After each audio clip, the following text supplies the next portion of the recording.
है इत्र की जो खुशबू है वो थोड़े समय की है, पर जो अच्छे कर्म की सुगंध होती है,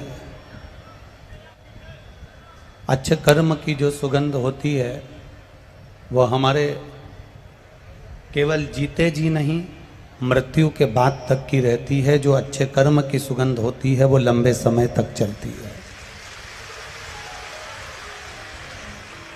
इसलिए बार बार शिव महापुराण की कथा आपको वर्णन करती रही है। मत बुरे कर्म कर बंदे वरना पछताएगा, भगवान की आंखों से तू बच नहीं पाएगा, तू बच नहीं पाएगा। अरे ओ अज्ञानी मत करना दानी, अरे ओ अज्ञानी मत करना दानी।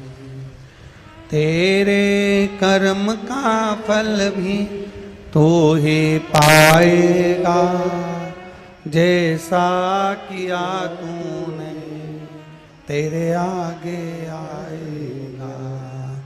मत बुरे कर्म कर बंदे, मत बुरे कर्म कर बंदे वरना पछताएगा, भगवान की आंखों से तू बच नहीं पाएगा, तू बच नहीं पाएगा। अरे ओ अज्ञानी मत करना दानी, अरे ओ अज्ञानी मत करना। इत्र हमने अगर शरीर पर लगा भी लिया, इत्र हमने अगर अपने कपड़ों पर लगा भी लिया, थोड़ा सा सुगंधित पदार्थ हमने अपने शरीर पर लगा भी लिया, तो ये सुगंधित पदार्थ की सुगंध थोड़े समय तक रहती है। पर इस मनुष्य शरीर को पाने के बाद अगर हमने जिंदगी में किसी भूखे को भोजन कराया है, प्यासे को पानी पिलाया है, किसी साधारण से साधारण व्यक्ति के लिए सहयोग प्रदान करा है, तो ये सुगंध तुम्हारे मरने के बाद तक रहती है। वो सुगंध को कोई भूल नहीं पाता। इसको कहते हैं अच्छे कर्म की सुगंध, इसको श्रेष्ठ कर्म की सुगंध कहते हैं, अच्छे कर्म की सुगंध कहते हैं। और ये अच्छे कर्म की सुगंध कोई साधारण सी नहीं होती महाराज। अच्छे कर्म की सुगंध आप अपने भक्ति के बल से बढ़ा सकते हो, अच्छे कर्म की सुगंध को आप अपने भजन के बल से बढ़ा सकते हो, अच्छे कर्म की सुगंध को किसी प्यासे को पानी पिलाकर बढ़ा सकते हो, अच्छे कर्म की सुगंध को आप किसी बीमार व्यक्ति को औषधि दिलाकर बढ़ा सकते हो। मनुष्य देह मिली है, मानव का शरीर मिला है, इस मानव के शरीर को जितने अच्छे कर्म में हम लगा सकते हैं उतने अच्छे कर्म में लगाने का प्रयास करो। और जब हम अच्छे कर्म में इसको लगाने का प्रयास करेंगे तो जीवन अपने आप हमारा अनुकूल और अच्छा होता चले जाएगा। एक बात अपनी जिंदगी में उतार कर रखिए, जो धन हमने कमाया है, जो धन हम कमाए हैं, जो धन हमने कमाया है, उसका भोग हम कर पाएं ना कर पाएं जरूरी नहीं। पता नहीं कि हमने जो धन कमाया, हमने जो संपदा कमाई, हमने जो वैभव कमाया, उसका भोग हम भोगेंगे कि ना भोगेंगे इसका पता नहीं है। पर शिव पुराण कहती है कि धन को कमाने में जो हमने कर्म किया है, धन को कमाने में हमने जो गलत कर्म किया है, ये पक्का है कि हम धन का भोग भोगें चाहे ना भोगें, पर हमने जो कर्म करा है उसका भोग तो हमको भोगना ही पड़ता है। उसको कोई दूसरा नहीं भोगेगा, उसको कोई दूसरा भोगने वाला नहीं होगा। अपने कर्म का भोग अपने को स्वयं भोगना। पति सोचे कि मेरे कर्म का भोग पत्नी भोग लेगी, या पत्नी सोचे कि मेरे कर्म का भोग पति भोग लेगा, या बच्चे सोचें कि मेरे कर्म का भोग मेरे माता पिता भोग लेंगे, या मेरे माता पिता के कर्म का भोग मेरे बच्चे भोग लेंगे। ना ना ना ना, शिव महापुराण की कथा कहती है आपके कर्म का भोग आपको भोगना है, दूसरे के कर्म का भोग दूसरे को भोगना है। हमने पहले भी कथा में कहा था, अगर छींक आ रही है, खांसी चल रही है, हमें छींक आ रही है, तो छींकना हमको पड़ेगा। आपको छींक आ रही और आप पास वाले से कह दो कि तू छींक दे, तो वो छींकेगा। आपको खांसी चल रही है और आप बाजू वाले से कह दो कि तू खांस ले, तो वो खांसने से फायदा क्या होगा। आपको भूख लग रही है और आप बाजू वाले से कह दोगे कि तू भोजन कर ले, तो उससे कोई फायदा नहीं होगा। आपको प्यास लग रही है और आप पानी दूसरे को पीने को दे रहे हो, तो उसका कोई लाभ नहीं होगा। हमें अगर खांसी चली है, हमें अगर प्यास लगी है, हमें अगर छींक आई है, हमें अगर प्यास लगी, हमें अगर भूख लगी, तो भोजन हमें करना पड़ेगा। प्यास लगी, पानी हमको पीना पड़ेगा। खांसी चली, खांसना हमको पड़ेगा। हमारे कर्म की गति को भोगना भी हमको पड़ेगा, कोई दूसरा नहीं भोगेगा, कोई दूसरा भोगने को तैयार नहीं होगा। आप बस इतना जरूर निवेदन करेंगे, इतना जरूर कहना चाहेंगे, इतना जरूर प्रार्थना करना चाहेंगे कि जब मौका मिले, जब समय मिले, तब प्रयास करो कि भगवान की भक्ति की ओर अग्रणी हो।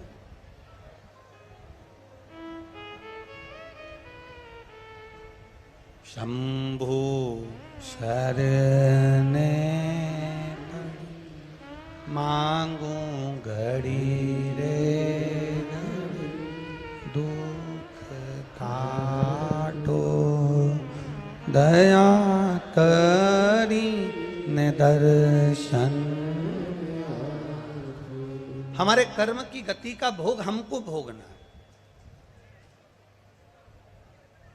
अपने को प्यास लगी तो पानी भी अपने को ही पीना, अपने को भूख लगी तो भोजन भी अपने को ही करना, अपने को खांसी चली तो खांसना भी अपने को ही।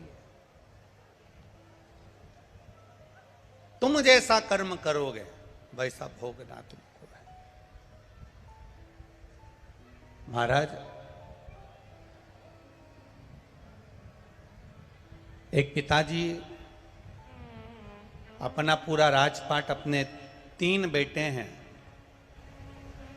और इन 3 पुत्रों में से किसी एक को पूरा राजपाट देना है। एक को राजा बनाना है, एक को पूरा राजपाट देना है। पिताजी ने मन में विचार करा कि मेरे 3 बेटे हैं और मेरे इन 3 बेटों को, मैं इन 3 पुत्रों को, इन 3 बेटों को मैं ये पूरा राजपाट देना है, तो मैं कैसे प्रदान कर दूं? इन तीनों को मैं कैसे राजपाट दे दूं? इन तीनों को मैं कैसे प्रदान कर दूं? तीनों ने विचार किया, पिताजी ने विचार किया। अभी अच्छा चल रहा था, फिर गड़बड़ कर दिया आपने बाबू। पिताजी ने विचार करा कि इन 3 पुत्रों में से मैं किसको राजपाट दूं? इन 3 बेटों में से मैं किसको राजपाट दूं? मेरा बड़ा बेटा, मंझला बेटा कि छोटा बेटा?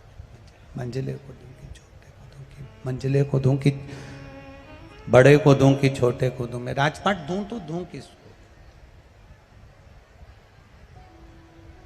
मैं किसको प्रदान करूं? अब पिता ने ये बात का स्मरण किया और अपनी धर्म पत्नी से कहा कि मेरे 3 बेटे हैं, बड़ा, मंझला और छोटा। इन तीनों में से मैं अपने राज्य का पूरा राजपाट किसके माथे करूं कि मैं एकदम फ्री हो जाऊं और बेटा इस राजपाट को संभाल ले, बेटा इस राजपाट को जान ले। मैं किसको राजपाट दे दूं? दूं तो दूं किसको? प्रदान करूं तो प्रदान करूं किसको? कहूं तो कहूं किससे? धर्मपत्नी बड़ी समझदार थी और धर्मपत्नी इतनी समझदार थी कि धर्मपत्नी ने अपने पति से कहा कि एक काम करो, ये राजपाट आप एक काम करो, अपने गुरु जी से पूछो और आप अपने गुरु के पास जाओ, अपने गुरु जी के पास जाकर विनय करो, निवेदन करो और उनसे पूछो कि ये मैं राजपाट बड़े बेटों को दूं, मंझले बेटे को दूं कि छोटे बेटे को दूं।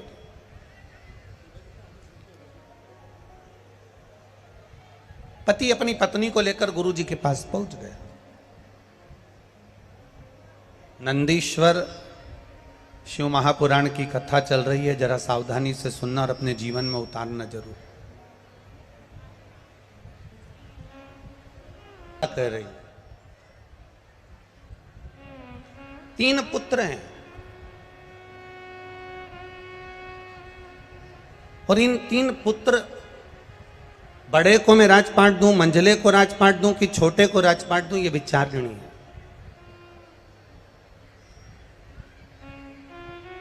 गुरु जी के पास पहुंचे। गुरुदेव,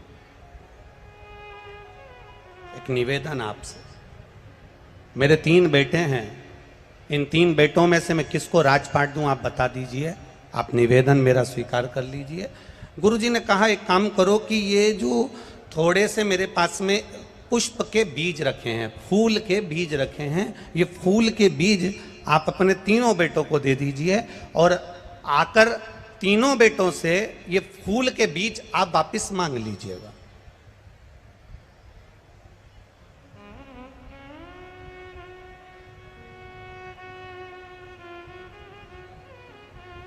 अगर ये फूल के बीज आप सुबह आप जाओ तीर्थ करने के लिए, 8 महीना, 15 दिन, 20 दिन, 1 साल, 9 महीना, 6 महीना आप तीर्थ कर कर जब आना, तो ये फूल के जो बीज आप अपने 3 बेटों को दोगे, उनसे आप मांग लेना,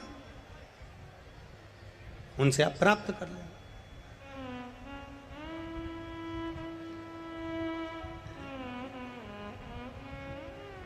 अब गुरु जी से फूल के बीज लेकर पिताजी अपने बेटों के पास पहुंच गए और अपने पुत्रों के पास पहुंचकर उन्होंने कहा कि ये पुष्प के बीज हैं बेटा, तुम तीनों रख लो, मैं जब तीर्थ कर कर आऊंगा 8 महीने बाद, मैं आपसे ये तीनों से ये बीज ले लूंगा, बस इतना ये बीज आप संभाल कर रखना और उसको संजो कर रखना, संभाल के रखना। तीनों बेटों ने बीज रख लिए।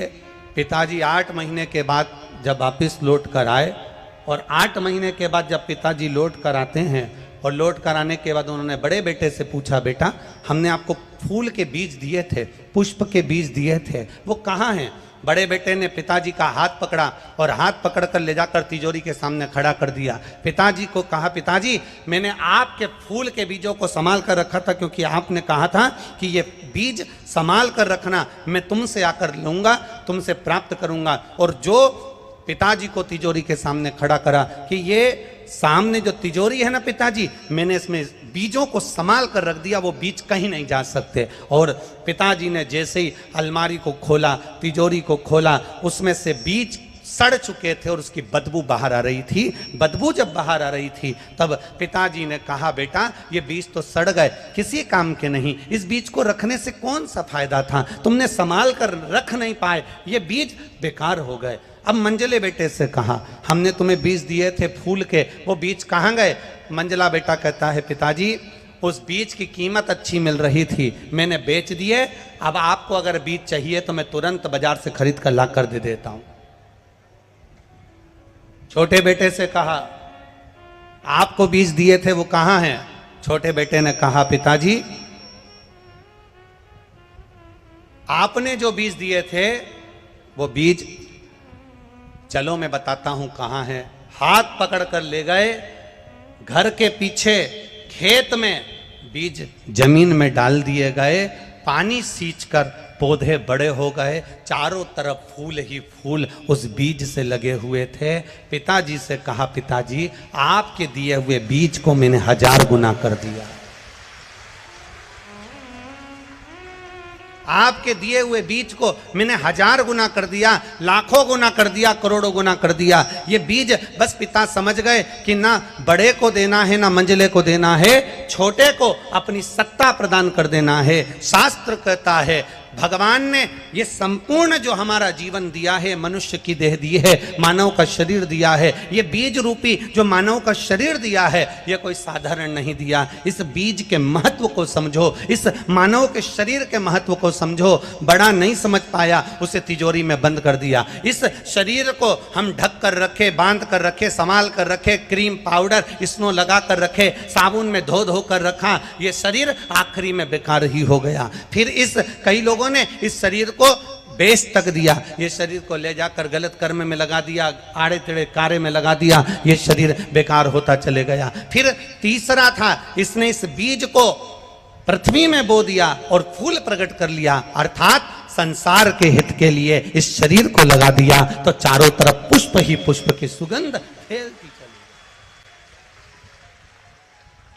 इस बीज की सुगंध संपूर्ण ब्रह्मांड में फैलती चली गई। आज अगर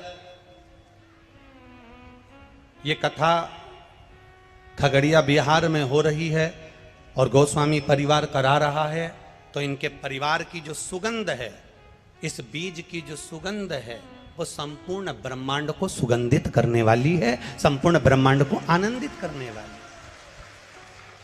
अगर आज खगड़िया बिहार के अंतर्गत ये कथा हो रही है और गोस्वामी परिवार अगर करा रहा, तो ये सुगंध संपूर्ण ब्रह्मांड की, शिव नाम की, भक्ति के नाम की, स्मरण के नाम की, राम नाम की, कीर्तन की, भगवत भजन की, भगवत नाम की, ये सुगंध संपूर्ण ब्रह्मांड को फैलाने वाली, संपूर्ण ब्रह्मांड में एक आनंद की अनुभूति कराने वाली, एक आनंद का सुख देने वाली है। शिव कथा कह रही है। हम जितना अच्छा देख सकते हैं उतना अच्छा देखें। होता है, एक व्यक्ति ने प्रश्न किया था एक जगह पर कि गुरुजी, मेरे घर के सामने कुम्हार का घर है और उसके पास में 5 और 6 गधे हैं। एक व्यक्ति ने प्रश्न किया, मेरे घर के सामने कुम्हार का घर है और उसके पास में 5-6 गधे हैं, मैं जब सवेरे दरवाजा खोलता हूं, ब्रह्म मुहूर्त में दरवाजा खोलता हूं, सुबह का जब दरवाजा खोलता हूं, तो मेरा रोज प्रतिदिन गधों को देखना होता है। आप बताएंगे क्या गुरुजी, गधे को देखना शुभ होता है कि अशुभ होता है सुबह सुबह?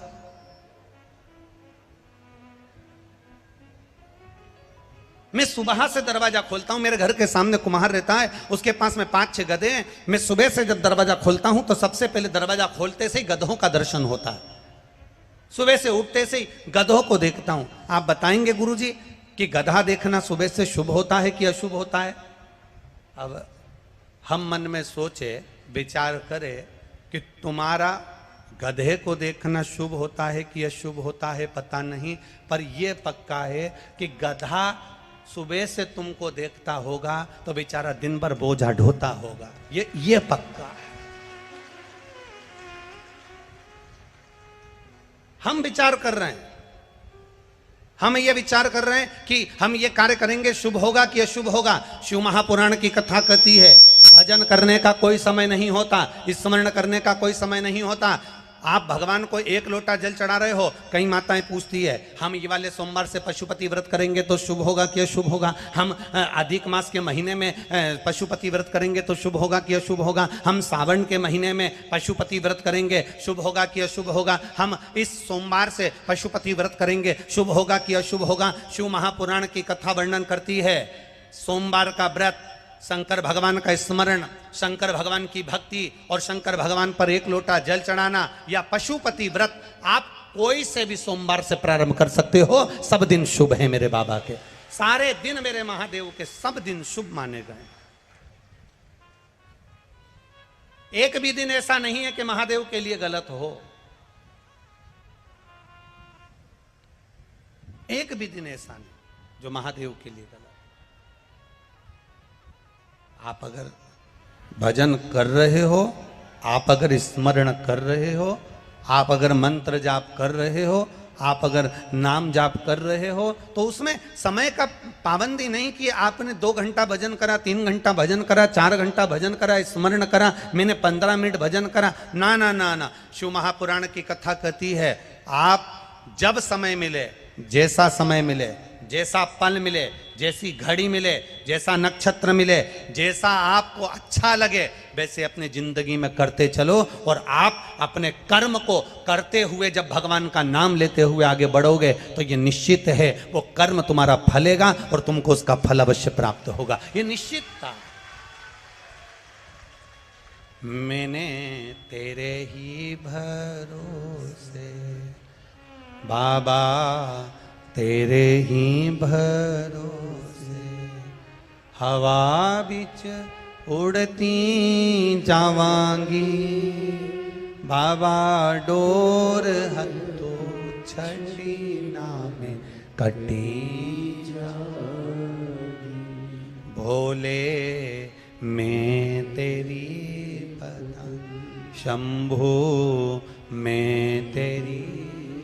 हम अपने कर्म को करें और कर्म करते करते भगवत भजन की ओर अग्रणी। एक पत्र आया, देखिए, ज्यादा पत्र तो हम पढ़ नहीं पाए, बहुत सारे रखे हैं, पर कुछ पत्र जो पढ़े हैं।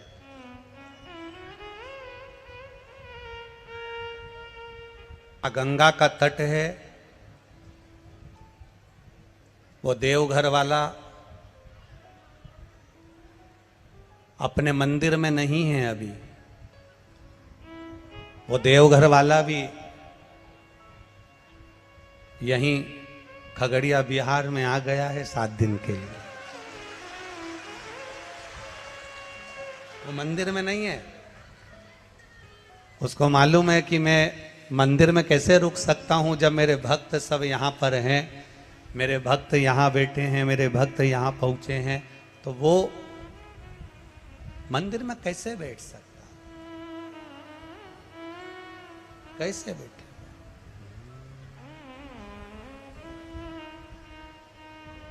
खाली न जाता कोई दर से तुम्हारे, खाली न जाता कोई दर से तुम्हारे, मैं भी खड़ा हूँ नन्ही बाहें पसार, अपने हृदय से लगा लो, लगा लो, गिरा जा रहा हूँ उठा लो,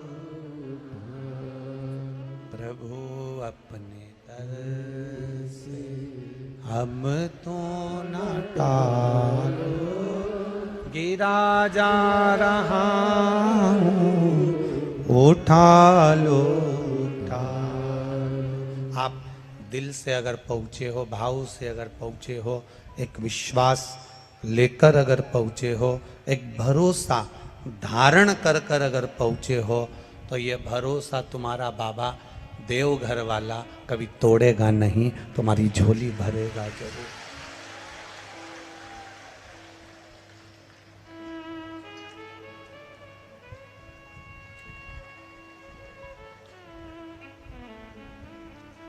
वो कहे ना, देवघर वाले ओ डमरू वाले हो, देवघर वाले हो। खड़े मत हो, अभी हम भजन ना गा रहे हैं, बैठ जाओ, बैठ जाओ, बैठ जाओ, बैठ जाओ।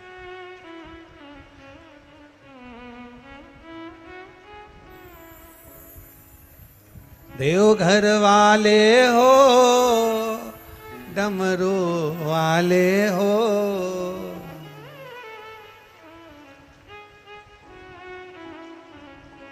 ओ मेरा दिल तुझ पे कुर्बान, ओ देवघर वाले हो, अब तो हो जा मेहरबान, ओ डमरू।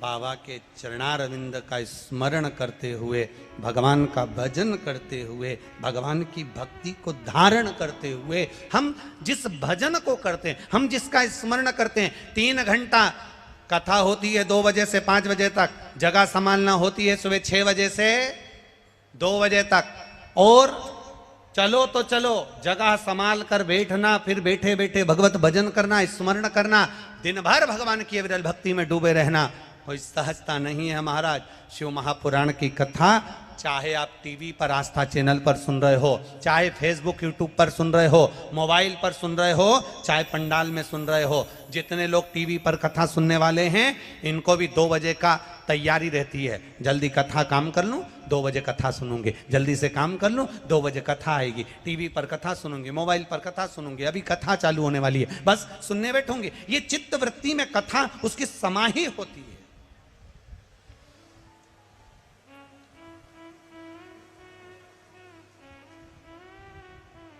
चित्तवृत्ति में यह कथा उसके रमी होती है, और चित्तवृत्ति में जब यह कथा समाई होती है, चित्तवृत्ति में यह कथा जब रमी होती है तो वो एक आनंद की लहर कर जाती है, एक आनंद का एक आनंद प्रदान कर जाती है महाराज। और देखी है जब से ये तस्वीर, ये छोटा वाला बंद कर दो, पीछे से बीट मार रहा है इसलिए दोनों बंद कर।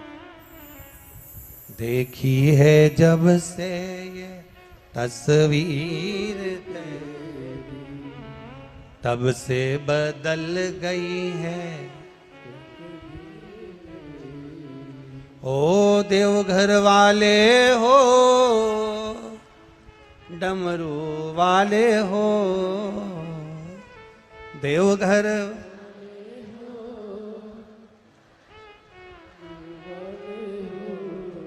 अब तो हो जा मेहरबान, हो देवघर वाले, अब तो हो जा मेहरबान, हो डमरू।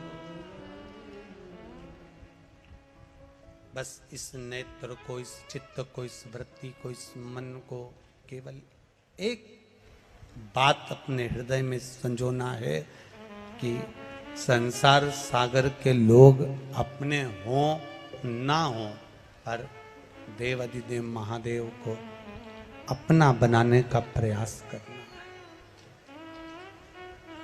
आप यहाँ जितने लोग बैठे हैं ये सब स्कूल गए हुए होंगे, यहाँ जितने लोग बैठे हैं सब स्कूल होकर आए हो ना? बचपन में स्कूल पढ़े कि नहीं पढ़े? अरे बोलो तो जम के। आपकी क्लास में कितने बच्चे होते थे? लगभग 25, 30, 50, 40 तो होते होंगे। और पूरे स्कूल में कितने बच्चे होते थे? लगभग 200, 300 तो होते होंगे। अब एक बात बताओ, पूरे स्कूल में 200 से 300 बच्चे हैं तो क्या सारे बच्चों से तुम्हारी अच्छी फ्रेंडशिप है, अच्छे मित्र हैं तुम्हारे? अरे बोलो, जम के बोलो। नहीं है। क्लास में 40 बच्चे हैं, क्या 40 बच्चे से तुम्हारी अच्छी मित्रता है? बोलो बोलो जम के। नहीं है।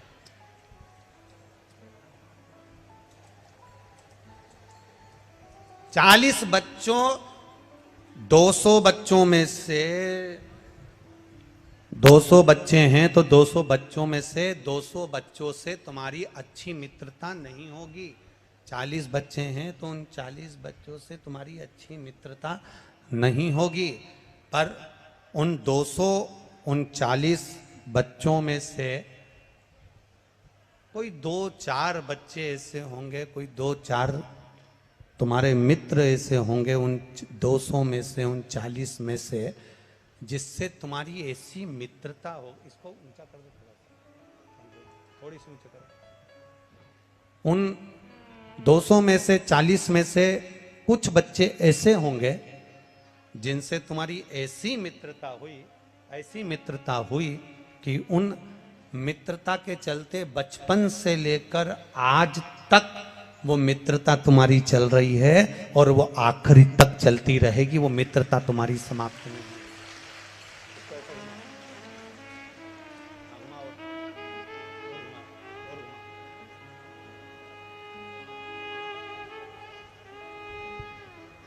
वो 200 बच्चे में से,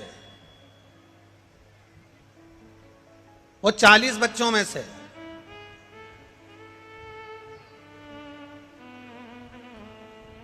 किसी 2-4 बच्चों से ऐसी मित्रता होगी जो तुम्हारी बचपन से लेकर आखिरी तक वो मित्रता चलती है।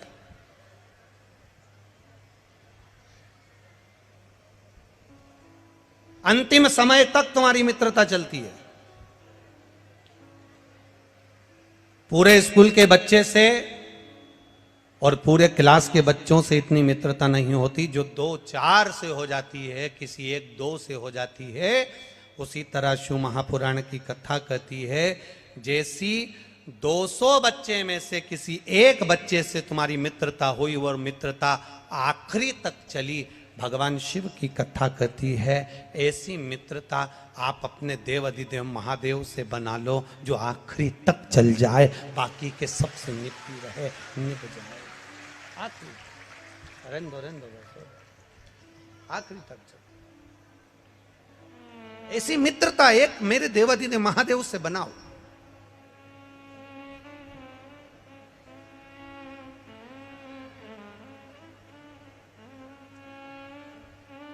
और जो मित्रता तुम्हारी एक समय की नहीं, तुम्हारी मित्रता ये जीवन पर्यांत चले, अंतिम क्षण तक चले।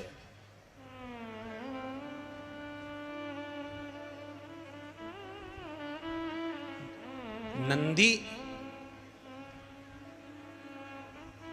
भगवान शिव के गण नंदीश्वर, बंद कर दो बाबा, उसको बंद कर दो। शिव के गण नंदी, भगवान शंकर के गण नंदी।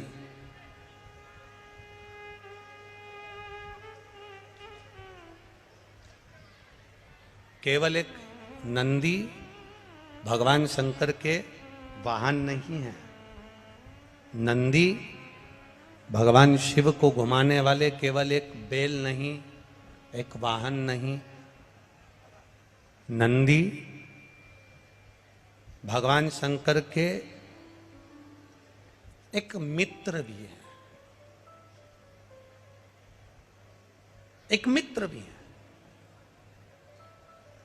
नंदी भगवान शंकर के गुरु भी हैं। अब आप कहोगे गुरुजी ये भगवान, आप कहां की कथा कह रहे हो? क्या नंदी भगवान शिव के गुरु हो सकते हैं? क्या नंदी भगवान शंकर के मित्र हो सकते हैं? नंदी भगवान शंकर के मित्र भी हैं, नंदी भगवान शंकर के गुरु भी हैं, नंदी भगवान शंकर के पुत्र भी हैं, नंदी भगवान शंकर का अवतार भी हैं, और नंदी भगवान शंकर के वाहन भी हैं, और नंदी भगवान शंकर के गण भी हैं। सब कुछ नंदी में समाहित, सब कुछ। अगर गुरु ना होते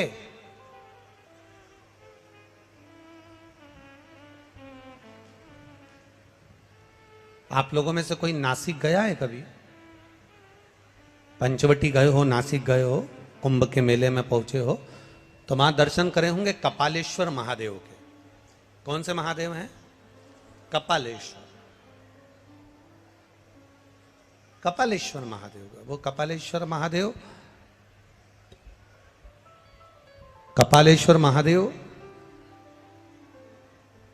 भगवान शिव जब ब्रह्मा जी पर क्रोध करे, भगवान शंकर को जब ब्रह्मा जी पर गुस्सा आया क्योंकि उन्हें झूठ बोल दिया था, भगवान विष्णु पाताल में जाते हैं और ब्रह्मा जी आकाश में जाते हैं। ऊपर जाते जाते जाते जाते जाते जाते जाते जाते भगवान शंकर के शिवलिंग का आखिरी छोर शीश देखने के लिए जा रहे हैं, आखिरी छोर देखने के लिए, शीश देखने के लिए जा रहा है, आखिरी का छोर। और भगवान विष्णु नीचे पाताल में भगवान शंकर के शिवलिंग के चरण देखने के लिए जा रहे हैं। भगवान नारायण को मालूम था कि चरण नहीं मिलेंगे, नारायण वापिस आ गए, पर ब्रह्मा जी जाते गए जाते गए जाते गए और जाते जाते एक उन्होंने केतकी का फूल तोड़ लिया और एक गौ माता को लेकर भगवान विष्णु के पास आ गए। नारायण ने पूछा कि आपको भगवान शंकर भगवान के शिवलिंग का शीश दिखा? तो ब्रह्मा जी बोले कि हमको शीश दिखा कि नहीं दिखा, पहले आप बताओ कि आपको चरण दिखा है क्या भगवान शंकर के शिवलिंग का?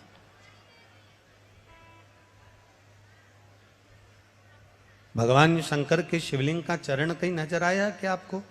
तब भगवान विष्णु ने कहा कि हमको चरण नहीं दिखा। सत्य कह दिया, सत्य बोल दिया। और जब उन्होंने सत्य बोला, जब उन्होंने सत्य कहा, तो भगवान नारायण का एक नाम हो गया सत्य नारायण।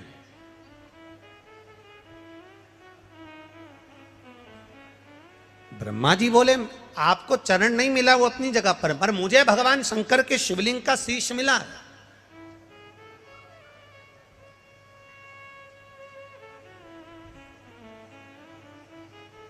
ये दुनिया का पहला शिवलिंग जिसको ब्रह्मा और भगवान विष्णु ने प्रकट किया था, और वो महाशिवरात्रि के दिन प्रकट हुआ था। इसलिए भगवान शंकर के जन्म उत्सव को, भगवान शंकर के प्रागट्य उत्सव को, भगवान शंकर के शिवलिंग के प्रागट्य उत्सव को मनाया जाता है महाशिवरात्रि के रूप में। महाशिवरात्रि के रूप में मनाया जाता है।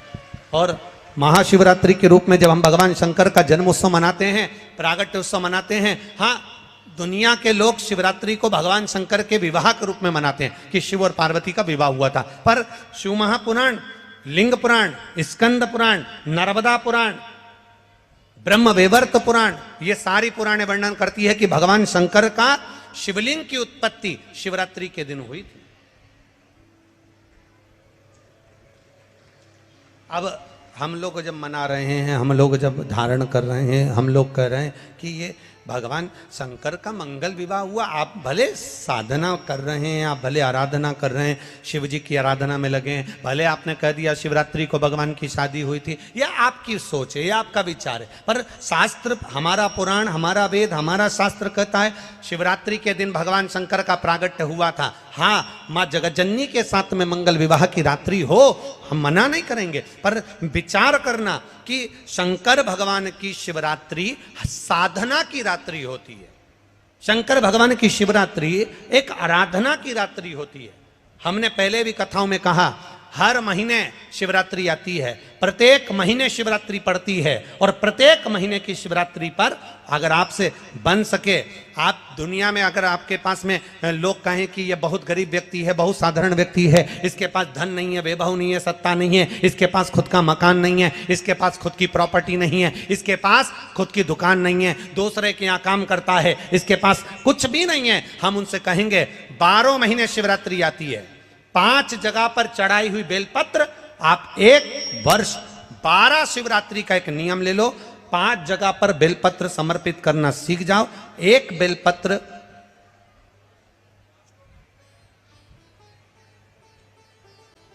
ये शिवलिंग, ये जलाधारी, बहुत ध्यान से देखना, ये चरण जहां से जल नीचे गिरता है, गणेश जी का स्थान, कार्तिकेय जी का स्थान, यह हस्तकमल, माता पार्वती जी का हाथ हस्तकमल, शिवलिंग, भगवान शंकर का स्थान। ऊपर से जो एक एक बूंद जल शिवलिंग के ऊपर गिर रहा है, शंकर भगवान की 5 बेटियां, जया, विषहरा, शामरीबारी, दौतली, देव। बीच में जो एक मोटी सी लाइन है वो शंकर भगवान की छोटी लड़की, क्या नाम है? अशोक सुंदरी। ये पूरे शिवलिंग का वर्णन।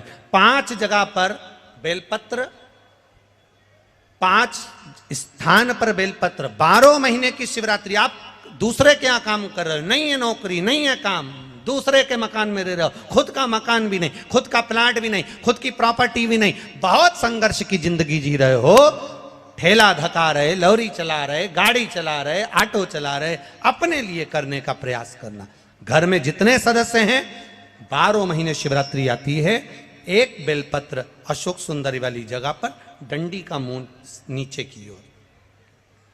दूसरी बेलपत्र माता पार्वती जी के हस्त कमल पर। ये 2 पत्ती जो होती है, इस पत्ती के 2 भाग शिवलिंग के बीच में हो। तीसरी बेलपत्र भगवान शंकर के शिवलिंग पर, डंडी का भाग आपके विपरीत दिशा में हो, विपरीत दिशा में।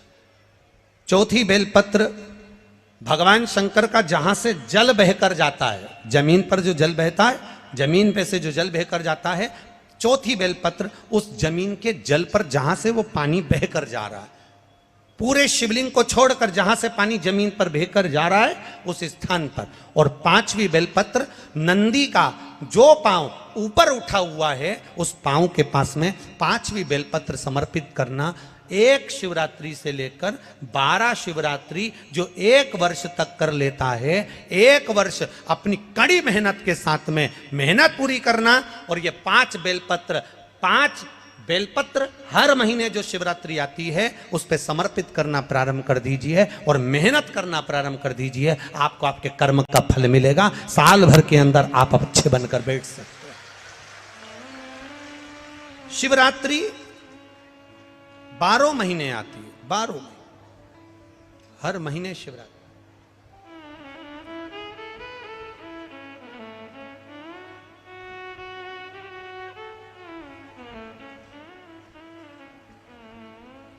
और महाराज जब वो कृपा करता है तो कोई साधारण नहीं करता। आपको पहले भी कथाओं में कहा, आपको पहले भी वर्णन किया, आपको पहले भी निवेदन किया, आपको पहले भी कहा, देवता देते हैं तो पल्ला झाड़ कर देते हैं। देवता देते हैं तो पल्ला झाड़ कर देते हैं और मेरा देवघर वाला देता है तो छप्पर फाड़ कर देता। मेरा देव अधिदेव महादेव देता है तो छप्पर फाड़ कर देता है। कोई साधारणता में मेरा बाबा कभी नहीं देता। साधारणता में मेरा बाबा देता ही नहीं।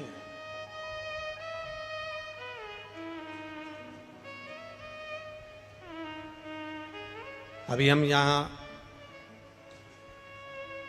खगड़िया बिहार आ रहे थे, उसके पहले एक भक्त सीहोर मिलने के लिए आया और उसकी शादी को 9 साल हो गए थे।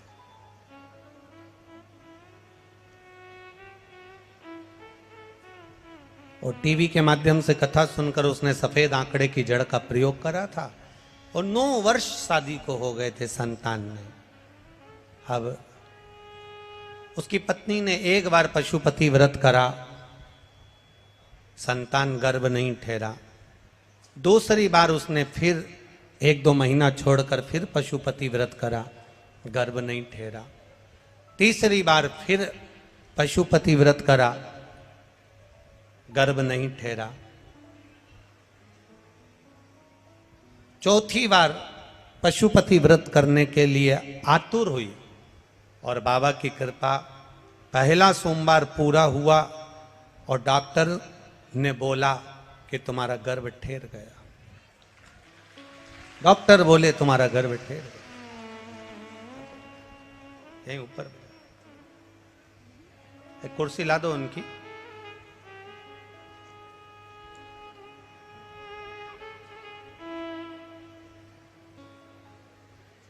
डॉक्टर बोले तुम्हारा गर्भ ठहरा। 9 महीने पूर्ण हुए। डॉक्टर ने जब अल्ट्रासाउंड करा, जांच करी, तो उस जांच में निकला कि इनके गर्भ में 1 बच्चा नहीं, 2 बच्चा नहीं,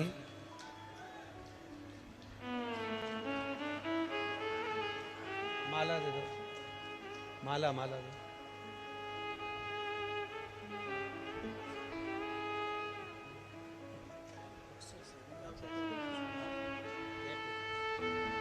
माला लाओ ना।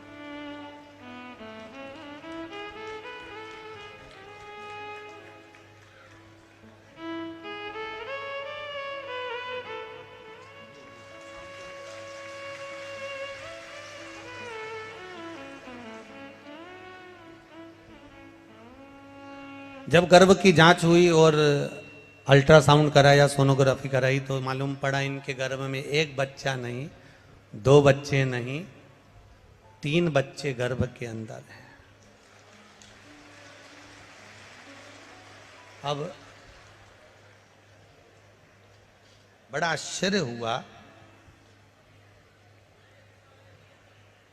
जो मां थी जिसका गर्भ ठहरा था वो बेचारी घबरा गई, अब करें तो करें क्या,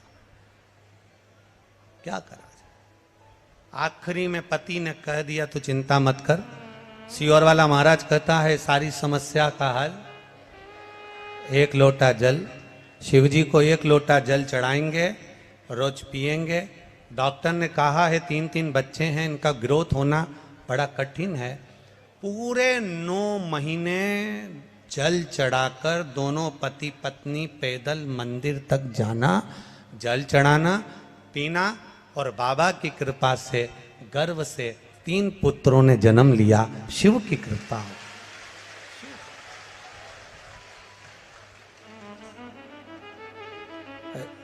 हमारे सुनील के पास वो फोटो भी होगा, जरा आस्था चैनल पर अगर बन सके तो मोबाइल में से वो फोटो जरूर चलाएं। 3 बच्चों को हम गोदी में लिए हुए हैं, उसको लेकर जब वो सीहोर आए कुबेरेश्वर धाम को प्रणाम करने, तो वो तीनों बच्चे हमारी गोदी में दिए। हमने कहा ये शिव कृपा नहीं तो और क्या है, शिव करना, ये शिव की उदारता, ये शिव की कृपा। खाली ना जाता कोई दर से तुम्हारे, खाली ना जाता कोई दर से तुम्हारे, मैं भी खड़ा हूँ नन्ही बाहें पसार, अपने हृदय से लगा लो, लगा लो, गिरा जा रहा हूँ उठा लो। एक विश्वास के साथ इस खगड़िया गांव में कहना चाहूंगा, इस खगड़िया बिहार में कहना चाहूंगा, अपने दिल की बात इस माँ कात्यायनी की भूमि पर कहना चाहूंगा, इस खगड़िया में कहना चाहूंगा कि जिसने इस कथा को दिल से सुना है, जिसने शिव महापुराण पर विश्वास किया है, मेरे भोलेनाथ ने उसका हाथ पकड़कर पार किया है, ये निश्चित है।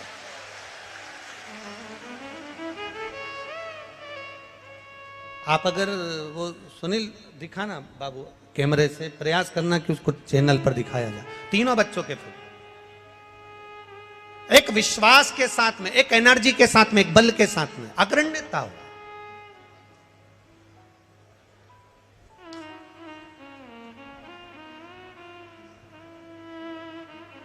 आपका भरोसा पक्का रखिए। ये 3 बेटों ने पत्र लिखा कि हमारी नौकरी लगी, इन्होंने विश्वास पक्का रखा, अपना कर्म करा, अपनी मेहनत करो, मेहनत करने के लिए कभी पीछे मत हटना। गीता जी में भगवान कृष्ण कहते हैं मेहनत से पीछे मत हटो, कर्म करते रहो। शंकर भगवान नंदी को ज्ञान देते हैं तो कहते हैं मेहनत करो, कर्म से पीछे मत हटो। भगवान शंकर ने भस्मासुर को जब ज्ञान दिया, सोने का कंकण दिया, तब कह दिया कर्म करना। भगवान शंकर ने लंकाधिपति रावण को जब सब कुछ प्रदान करा तो कह दिया अपना कर्म से पीछे मत हटना। भगवान शंकर कर्म कहने करने का वर्णन करते हैं, मेरा शिव कर्म को प्रधान मानता है। कर्म करो और कर्म के साथ में विश्वास पक्का रखो। जब हमारा विश्वास, जब हमारी दृढ़ता पक्की होगी तो ये निश्चित है हमें शिव तत्व प्राप्त होगा और हम जो चाहेंगे वो मेरा भोलेनाथ प्रदान कर देगा। ये शिव तत्व की प्राप्ति तब हो जाती है।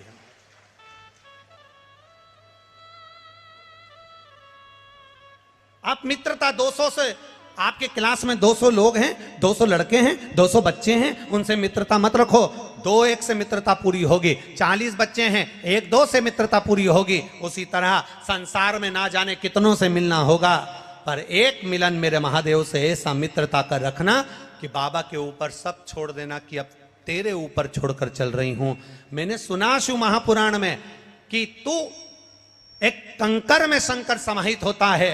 मैंने सुना शिव महापुराण में एक लोहे के टुकड़े को भी तू सोना बना देता है। मैंने सुना शिव महापुराण में एक कांच के टुकड़े को तू हीरा बना देता है।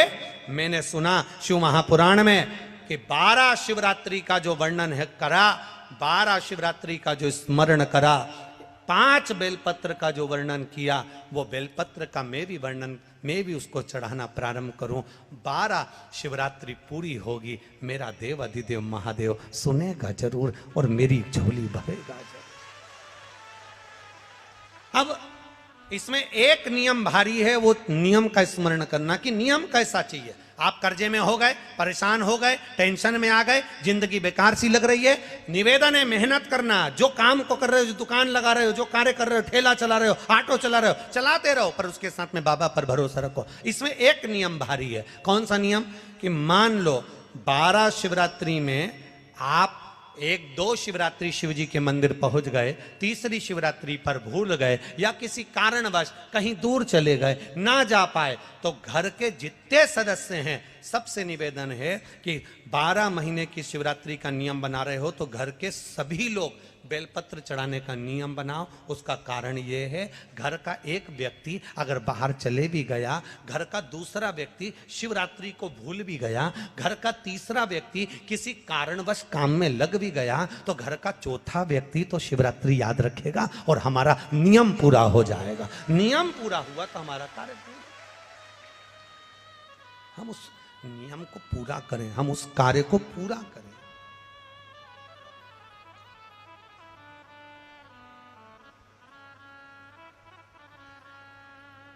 मेरे बाबा दया करना, मैं तेरे भरोसे हूँ। भोले बाबा दया करना, मैं तेरे भरोसे हूँ। ना घर के ना परिवार के, मेरे बाबा दया करना, मैं तेरे भरोसे। मेरे बाबा दया करना, मैं तेरे भरोसे। ना इनके भरोसे हूँ, ना उनके भरोसे हूँ, ना इनके भरोसे हूँ, ना भरोसे हूँ। मेरे बाबा दया करना, मैं तेरे भरोसे हूँ। मेरे बाबा दया करना, मैं तेरे भरोसे। हम उसके सहारे रहें, हम उसके भरोसे रहें। जब हमारा विश्वास दृढ़ होगा, 5 बेलपत्र के नियम को जब हम समझ जाएंगे, हमारी जिंदगी सार्थक हो जाएगी, हमारा जीवन धन्य हो जाए।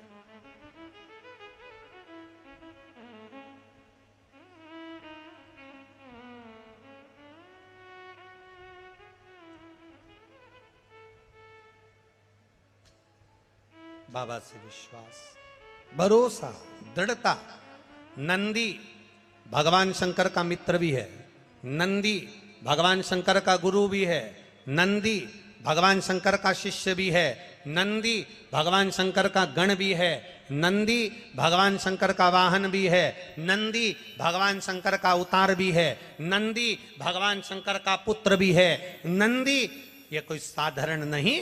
जिस नाम को नंदीश्वर शिव महापुराण को हम सुन रहे हैं, इसको समझना जरूरी है। शंकर भगवान ने नंदी को एक बार गुरु भी माना है।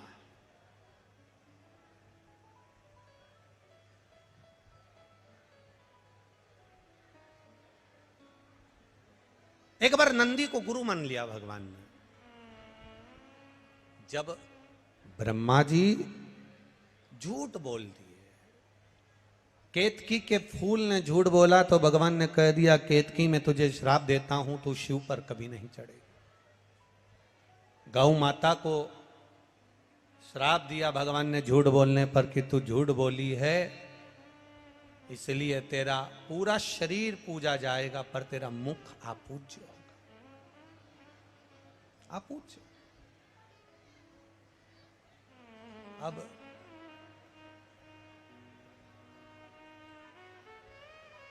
महाराज ब्रह्मा जी की बारी आई और ब्रह्मा जी ने जो झूठ बोला, ब्रह्मा जी कहते हैं आकाशवाणी झूठी है। भगवान देवादिदेव महादेव ने अपने पैर के नख को तोड़ा, फेंका, काल भैरव प्रकट कर लिया। काल भैरव से कहा काट दे ब्रह्मा का सिर। ब्रह्मा जी के 5 मुख थे, 4 मुख से वेद शास्त्र पुराण का वर्णन करना और 1 मुख से ब्रह्मा जी को केवल निंदा या अपशब्द कहना। भगवान ने तुरंत उसके शीश को कटवा दिया। ब्रह्मा का शीश कटा, शीश कटा हुआ देवाधिदेव महादेव के हाथ में आकर चिपक गया। ब्रह्मा के शीश कटने की हत्या देवाधिदेव महादेव पर लग गई।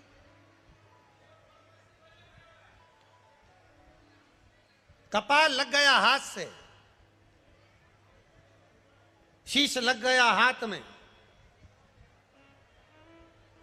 और जब शीश हाथ में लगा, भगवान देवादिदेव महादेव कई गंगा महारानी से कहे, गंगा ये मेरे हाथ में जो शीश चिपका है, ब्रह्मा जी का जो ये माथा मेरे हाथ में कपाल चिपक गया, ये निकलेगा कैसे? गंगा जी बोली प्रभु आपका सारा पुण्य मैंने दे दिया, इसके बाद भी ये कपाल नहीं छूटा। सारे पुण्य एकाग्रित करे गए पर वो कपाल नहीं छूटा। आखिरी में शंकर भगवान एक मौन होकर स्तुप्त होकर बैठ गए। और मेरे देवादिदेव महादेव जब मौन होकर स्तुप्त होकर बैठते हैं, तप साधना में लीन होकर बैठते हैं, तब नंदी से ये दशा नहीं देखी गई। भगवान देव की ये दशा नंदीश्वर से नहीं देखी गई। और नंदीश्वर को लगा कि मेरे प्रभु मौन होकर बैठ गए, ये हाथ में कपाल लगा हुआ है, कपाल हाथ में लगा, और मेरे महादेव एकदम मौन होकर बैठे हुए, आखिर बात क्या है? क्या बात है? बहुत ध्यान देना कथा पर। 500-500 रुपये, 1000-1000 रुपये का किराया लगाकर, ऑटो गाड़ी में खर्चा कर कर, 200-200, 500-500 रुपये टिकट लगाकर आप इतनी दूर कथा को सुनने के लिए आए हो।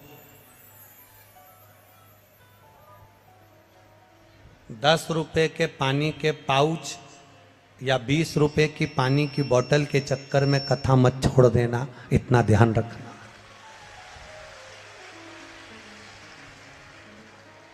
हमने पहले भी कथा में कहा है आपको, कथा सुनने आओ तो पानी की कितनी बोतल साथ लेके आओ? जम के बोलो जरा। पानी की 2 बोतल अपने साथ में लेकर आओ, एक अपने लिए और एक अपने पास में जो बैठा हो, जिसको अपन नहीं पहचानते, नहीं जानते, और उसको प्यास लगे तो पानी दे दो। अपने बैग में 4 बिस्कुट के पुड़े डाल लाओ, 2-4 टॉफी डाल लाओ। अगर किसी को लगे, बच्चे हैं, बड़े हैं, भूखा है, प्यासा है, बैग में से निकाल कर दे दो। पर चलती कथा में अगर कहीं कोई आपको डिस्टर्ब करे या आपको लगे तो उसके हाथ पैर जोड़कर कह दो भैया हम बाद में पी लेंगे, हम बाद में ले लेंगे, अभी कथा सुन लेने दे। 500 रुपये खर्च कर कर आई हूँ कथा सुनने के लिए, बस मुझे सुनना, धारण ये छूट ना जाए। बहुत बहुत ये गोस्वामी परिवार ने अगर कथा करवाई है तो ये साधारणता नहीं है। स्वर्गीय श्री गौरी शंकर जी गोस्वामी, स्वर्गीय देवकी देवी गोस्वामी, ये पूर्वज कोई साधारण नहीं होंगे, जिनके पुत्र श्री नवीन कुमार गोस्वामी ने ये कथा का आयोजन रखा है। एक बार जोरदार ताली बजाएं कि ये कथा की सहजता नहीं है, हमारी साधारणता नहीं है, ये कहीं शिव कृपा हुई होगी तो ये कथा हो रही। करो भजन, करो स्मरण, थोड़ा हो भक्ति का बल बढ़ाइए, भजन का बल बढ़ाइए। हाथ में कपाल चिपका है, ब्रह्मा जी का कटा हुआ शीश चिपका है,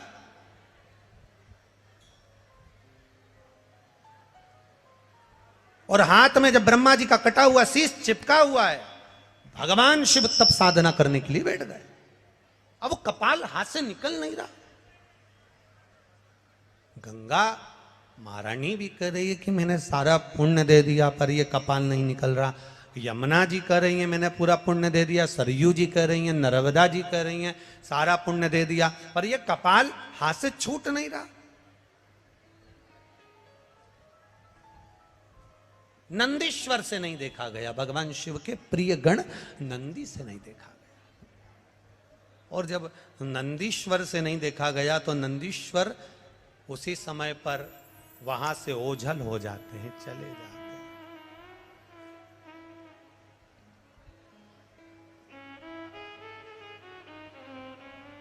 नंदीश्वर ओझल। कहते हैं 3 दिन तक माता पार्वती जी को नंदी नहीं दिखे। 3 दिन। अब जब 3 दिन तक माता पार्वती जी को नंदी नजर नहीं आ रहे, 3 दिन तक माता पार्वती जी को नंदीश्वर नहीं दिखे, तो पार्वती जी के हृदय में भाव आया कि नंदीश्वर गए कहाँ आके। अब 3 दिन तक ना दिखने के बाद में नंदीश्वर ने एक छोटे से बछड़े का रूप ले लिया और छोटा सा गाय का बछड़ा, छोटा सा गाय के बछड़े का रूप रखकर नंदीश्वर भगवान शंकर जहां तप साधना कर रहे थे, गाय के बछड़े का रूप धरकर नंदीश्वर भगवान शंकर के पास में आ गए। और बछड़े का रूप लेकर नंदीश्वर शिव जी के पास में आकर जब रंभाना प्रारंभ करा, मां कहकर पुकार रहे हैं, मां कहकर पुकार रहे हैं, ओम कहकर पुकार रहे हैं, मां कहकर पुकार रहे हैं।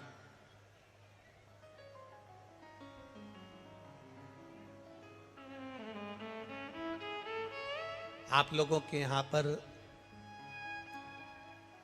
जो लोग गाय को पालते हैं, गौ माता की सेवा करते हैं, उनके घर में बछड़ा होता है, तो बछड़ा जब चिल्लाता है ना, तो उसके बोलने में एक शब्द निकलता ओम। क्या शब्द निकलता है? ओम। ओमा, ऐसा शब्द निकलता है। सुना है कि नहीं सुना? आप लोगों ने सुना है ना? गाय का बछड़ा जब चिल्लाता है, ओम कर कर चिल्लाता है, ओमा मां, ऐसा शब्द कर कर जब चिल्लाता है तो उसमें ओम का नाद होता है। ओम का नाद। अब बछड़े ने चिल्लाना प्रारंभ करा और बछड़ा जैसे जैसे चिल्लाया, शंकर भगवान तप साधना में डूबे थे और देवाधिदेव महादेव जब तप साधना में डूबे हुए और बछड़ा चिल्ला रहा है, जम के आवाज लगा रहा, मां मां मां चिल्ला रहा है, बहुत तेज तेज चिल्ला रहा है। शिव जी के नेत्र खुल गए, तप साधना टूट गई। भगवान शंकर के जब तप साधना टूटी,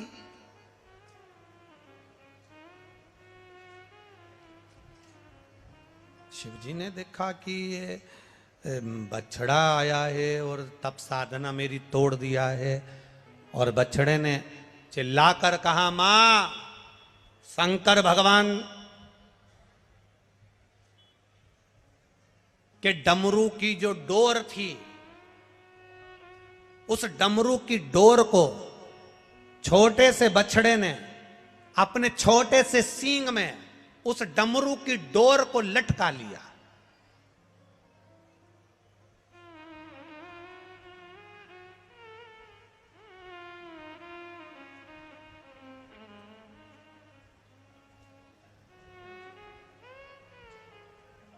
डमरू की डोर को अपने छोटे से सींग में लटका लिया और डमरू को लेकर मेरे उस छोटा सा बछड़ा भागते भागते भागते भागते जा रहा। छोटा सा बछड़ा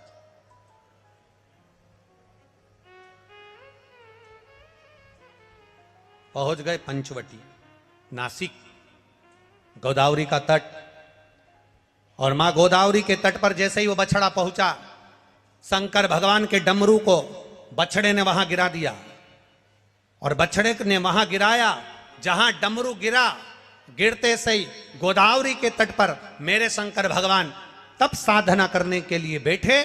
गोदावरी का स्नान करा, स्नान कर कर मेरे महादेव जैसे ही बैठे, मात्र कुछ क्षण बीते थे और वहां बैठकर जब शंकर भगवान ने जैसे ही आराधना करना प्रारंभ करी, साधना करना प्रारंभ करी। हाथ में चिपका हुआ ब्रह्मा जी का कटा हुआ कपाल, सिर हाथ से नीचे गिर गया। हाथ से जैसे कपाल छूटा, तब वहां शंकर भगवान कपालेश्वर महादेव के रूप में विराजमान हो गए। कपालेश्वर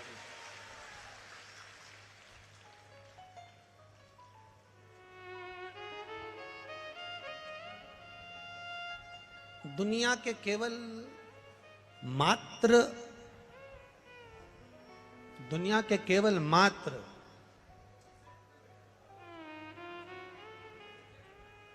केवल 2 या 3 मंदिर ऐसे हैं जिस मंदिर में शंकर जी के सामने नंदी नहीं है। एक अमरनाथ की गुफा जिसमें शंकर जी के शिवलिंग के सामने नंदी, बोलो बोलो जम के, नहीं है। दूसरा पंचवटी नासिक, मां गोदावरी के तट पर कपालेश्वर महादेव, जिनके सामने नंदी नहीं है। क्यों? नंदी छोटे से बछड़े का रूप रखकर शंकर भगवान को ज्ञान दिया, बिठाया, तप कराया, हाथ से कपाल छूट गया। जब नंदी सामने आया तब शंकर भगवान ने नंदी के हाथ जोड़ लिए, तूने मुझे गुरु बनकर ज्ञान दिया है, मेरे सामने अगर शीश नवाकर बैठेगा, मैंने तुझे गुरु माना है, शीश नवाकर बैठेगा तो मेरे गुरु का अपमान हो जाएगा, इसलिए इस मंदिर में तू मेरे सामने मत बैठ, चले जा।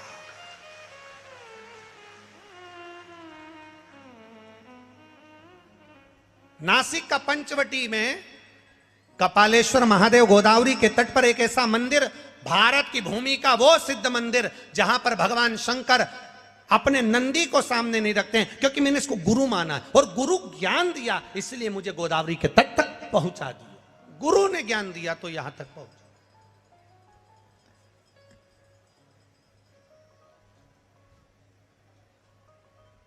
एक किसी भाई ने एक पत्र लिखा है,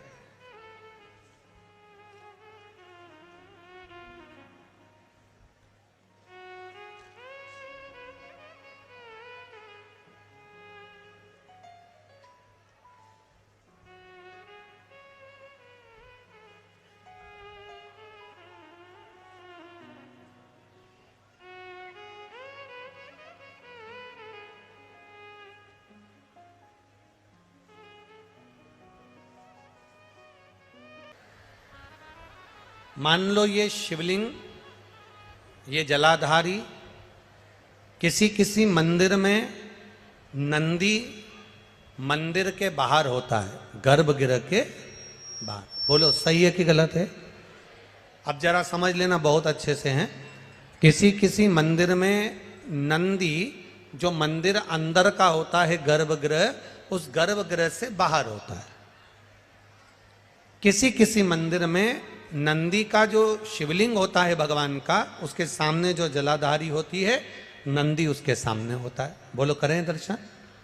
किसी किसी मंदिर में नंदी, शंकर भगवान में मंदिर में अगर छोटी जगह है तो साइड में भी नंदी हो जाता है। करें दर्शन।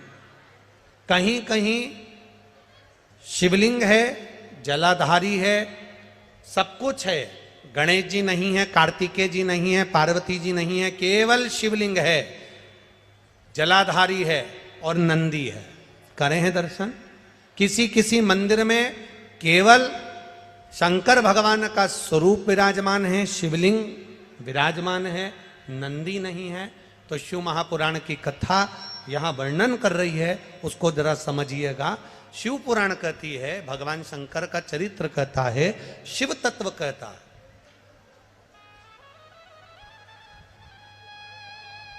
कि जिस मंदिर में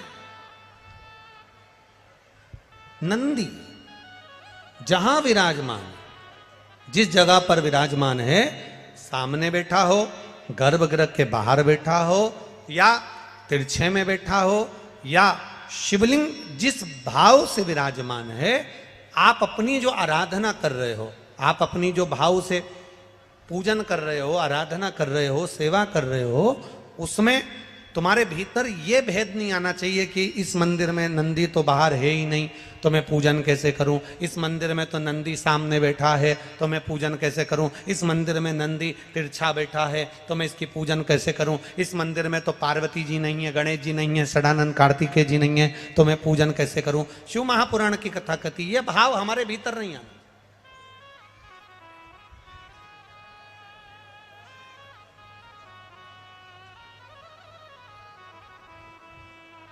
शिव का ओटला,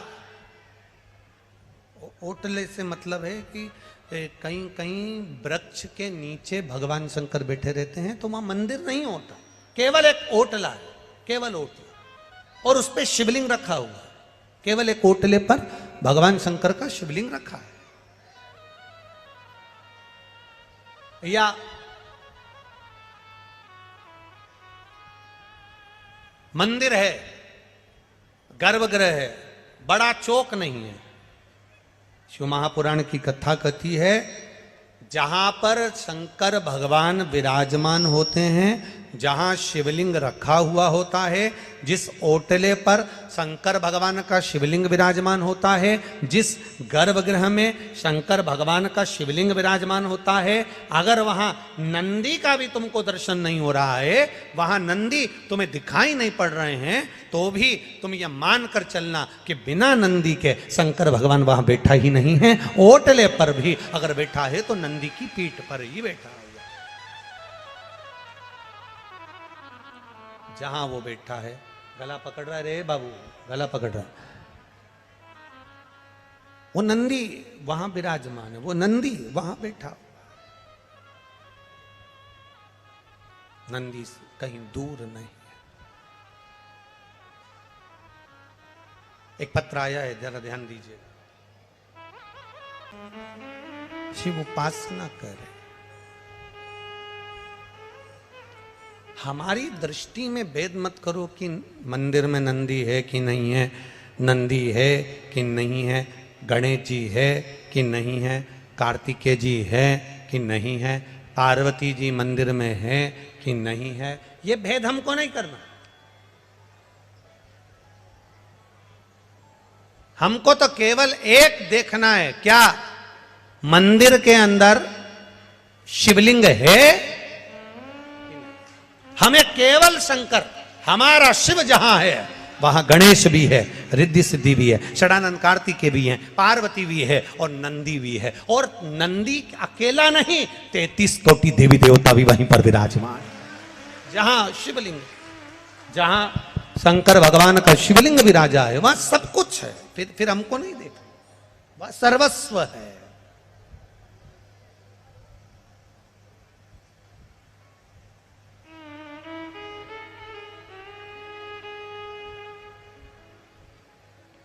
और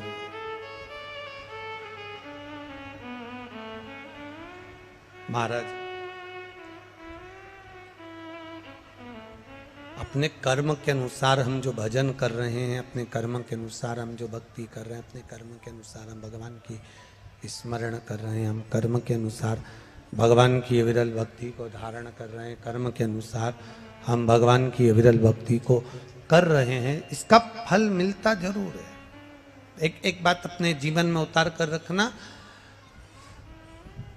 कोयले की खदान में काम करोगे तो चेहरा काला पड़ जाएगा, धूप में काम करोगे तो चेहरा काला, बोलते जाओ, पड़ जाए।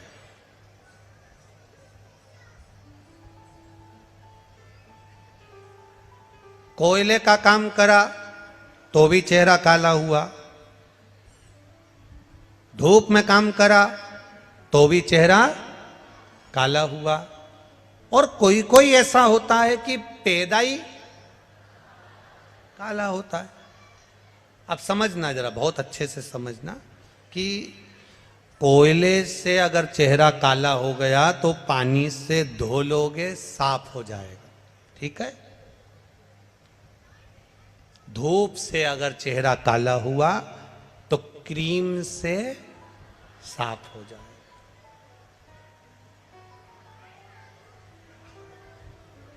अब जिसने बचपन से ही, बाल्यावस्था से ही बेकार काम करना चालू कर दिए। झूठ, प्रपंच, छल, बेईमानी, अपशब्द कहना, गाली देना, ताने देना, आड़ा टेढ़ा कहना, चोरी करना, कपट करना, अहंकार करना, जिसने बचपन से ही काले काम करना प्रारंभ कर दिए। कोयले की कालोच पानी से धुल जाती है, धूप में काले हुए तो क्रीम से धोई जा सकती है, पर अगर हमारा कर्म ही काला हो गया, हम बेकार कर्म करना चालू कर दिए, तो काय से भी साफ नहीं हो पाता। काय से वो साफ नहीं होगा। आप उसका कितना भी प्रयास कर लो, आप उसके कितने भी प्रयास में लग जाओ, आप उसका कितना भी प्रयास कर लो, वो खाली नहीं हो सकता। आप अच्छा कर्म करेंगे, बेस कम कर दे बाबा, आप अच्छा कर्म करेंगे और अच्छा कर्म करेंगे तो उसका फल हमें अनुकूलता में प्राप्त जरूर होगा।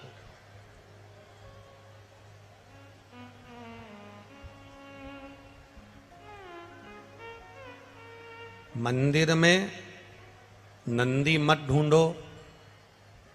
शिव महापुराण कहती है, जब आप भगवान शंकर के दरवाजे पर प्रणाम करने जाते हो, झुक के प्रणाम करते हो, तो शंकर भगवान आपको भी नंदी समझकर स्वीकार कर लेता है कि मेरा गण आया, मेरा गण।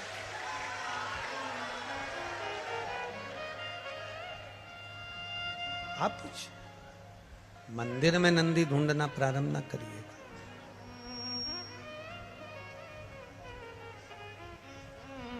नंदी को भगवान शंकर ने अपना गुरु माना है, नंदी को भगवान शंकर ने अपना मित्र माना।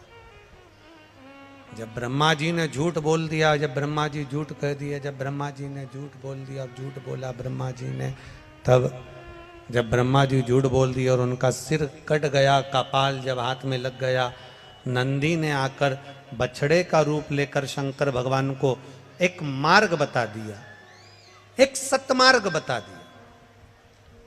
बछड़े का रूप रखकर नंदी ने शिवजी को मार्ग दिखाया, तो वो गुरु हो गए। जो आपको सतमार्ग बताए, सही जगह तक ले जाकर छोड़े, शंकर भगवान के मंदिर तक, शिवालय तक, देवालय तक आपको लगा दे, भगवान से आपको जोड़ दे, तो समझ लेना कि जिंदगी में कोई असली गुरु हमको प्राप्त हो गया, जिसने हमें देव अधिदेव महादेव से जोड़ दिया। एक गुरु वो होता है जो अपने आप से जोड़ता है। एक गुरु वो होगा जो आपसे कहेगा कि हमारे पास आओ, हमारे पास बैठो, हमारे चरण की पूजन करो, हमारी पूजन करो, हमारा फोटो की पूजन करो, हमारी आराधना करो, हमारी आरती उतारो, हमारे दीप जलाओ, हमारे माला पहनाओ। एक गुरु वो होगा जो अपनी पूजन कराएगा, अपने पास बिठाएगा, अपने द्वार बुलाएगा। और एक गुरु वो होता है जो अपने पास नहीं बिठाता, अपने पास नहीं बुलाता, अपनी पूजन नहीं कराता। वो कहता है अगर जाना है तो भगवान के दरवाजे जाओ, शिव को एक लोटा जल चढ़ाओ, शिव की आराधना करो। में अगर शिव बैठा हुआ है आपके हृदय में, भगवान शंकर अगर विराजमान है, तो आपको शंकर जी को ढूंढने की जरूरत नहीं पड़ेगी। नंदी शंकर भगवान को नहीं ढूंढता, शिव अगर आपके दिल में बैठे हैं तो आपको शंकर भगवान को ढूंढने की जरूरत नहीं पड़ेगी। भीतर बैठा हुआ शंकर आपको ढूंढ लेगा, आपको ढूंढेगा, शिव ढूंढेगा।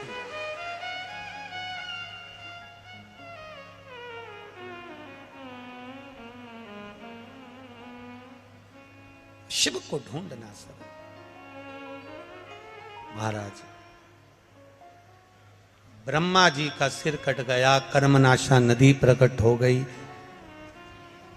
कटे हुए शीश जो हाथ से नीचे गिरता है, भगवान बछड़ा, छोटा सा बछड़ा जिन्होंने भगवान शिव को मार्ग दिया है, छोटा सा बछड़ा, जिन्होंने शिव को ज्ञान दिया।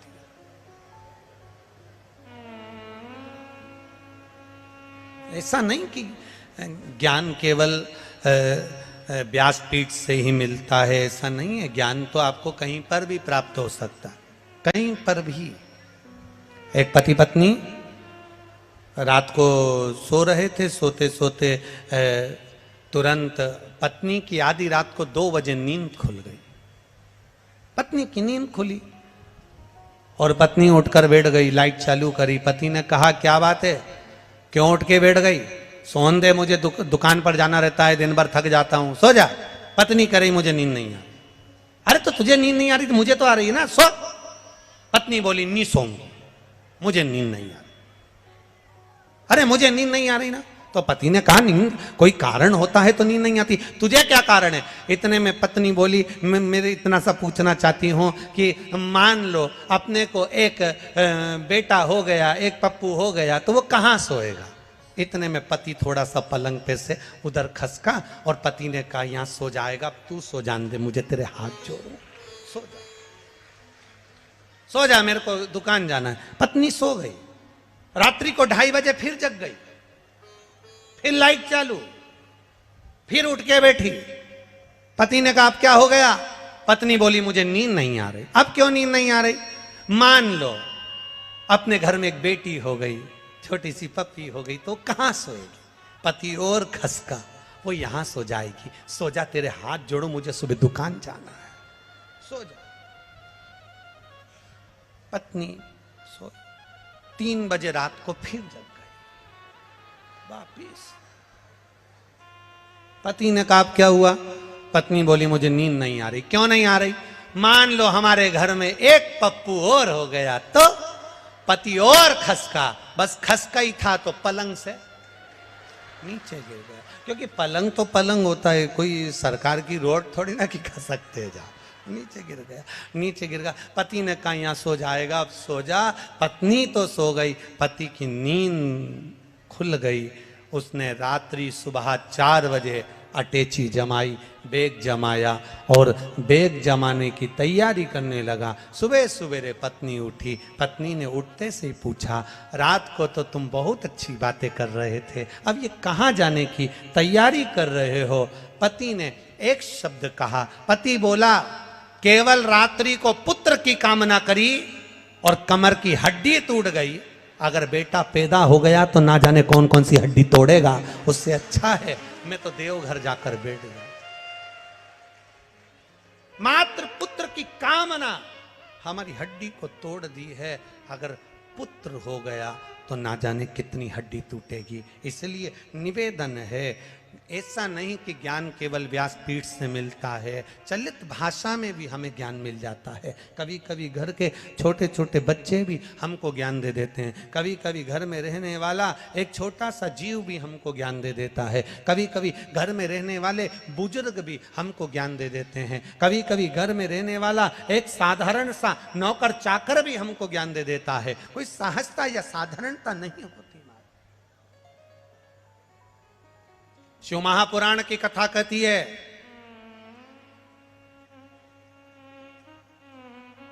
जिसके घर में 4 नौकर हैं, 8 नौकर हैं, वो सेठ नहीं होता। शिव पुराण कह रहे जिसके घर में 4 नौकर काम कर रहे हैं वो कभी सेठ नहीं होता। शिव महापुराण की कथा कर रही है जिसके घर में 8 नौकर काम कर रहे हैं वो सेठानी नहीं होती, वो सेठ नहीं होता। शिव महापुराण की कथा कहती है तुम्हारे घर में 4 नौकर काम कर रहे हैं तो ये मत समझना कि तुम सेठ हो। तुम्हारे घर में 8 नौकर काम कर रहे हैं तो ये मत समझना कि तुम सेठ हो। दुनिया का सेठ वो होता है जो 4 नौकर के बराबर का काम खुद अकेला कर लेता है, वो दुनिया का सबसे बड़ा सेठ होता है। 4 नौकर काम करे उससे सेठपन नहीं आता।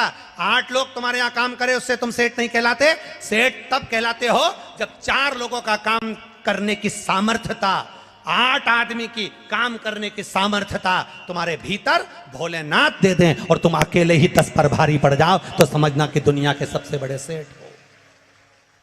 अब मालूम पड़े व्यक्ति इतना मक्कार होता गया, इतना मक्कार होता गया, शरीर काम, 4 नौकर काम कर रहे, झाड़ू वाली लगी, पोछे वाली लगी, बर्तन वाली लगी, कपड़े वाली लगी, सब कुछ अब मालूम पड़े झाड़ू वाली, बर्तन वाली, कपड़े वाली सब लगी, और मालूम पड़े शरीर जितना काम करता था वो निठल्ला हो गया। जो शरीर ज़्यादा बैठा रहता है उसके ऊपर बीमारी धीरे धीरे, जैसे मक्खी मिठाई जहां पड़ी रहती है वहीं पर लगती है, बीमारी भी जो शरीर हिलता ही नहीं, काम करता ही नहीं, ना झाड़ू ना बर्तन ना काम ना काज, बस बीमारी भी उसी के ऊपर गुड़ गुड़ गुड़ गुड़ करके मक्खी जैसी झूम जाती है। कहीं लीवर, कहीं किडनी, कहीं ब्लड प्रेशर, कहीं शुगर, कहीं थायराइड, कहीं कुछ, कहीं मालूम पड़े कुछ ना कुछ बीमारी उसके साथ जीवन में चलती रहती है। तो समझ लो कि तुम्हारे यहाँ नौकर ज्यादा काम कर रहे हैं, तुम कम काम कर रहे हो। जिस दिन तुमने काम करना चालू कर दिया बीमारी दूसरी जगह चली जाएगी, तुम्हें छोड़ दे।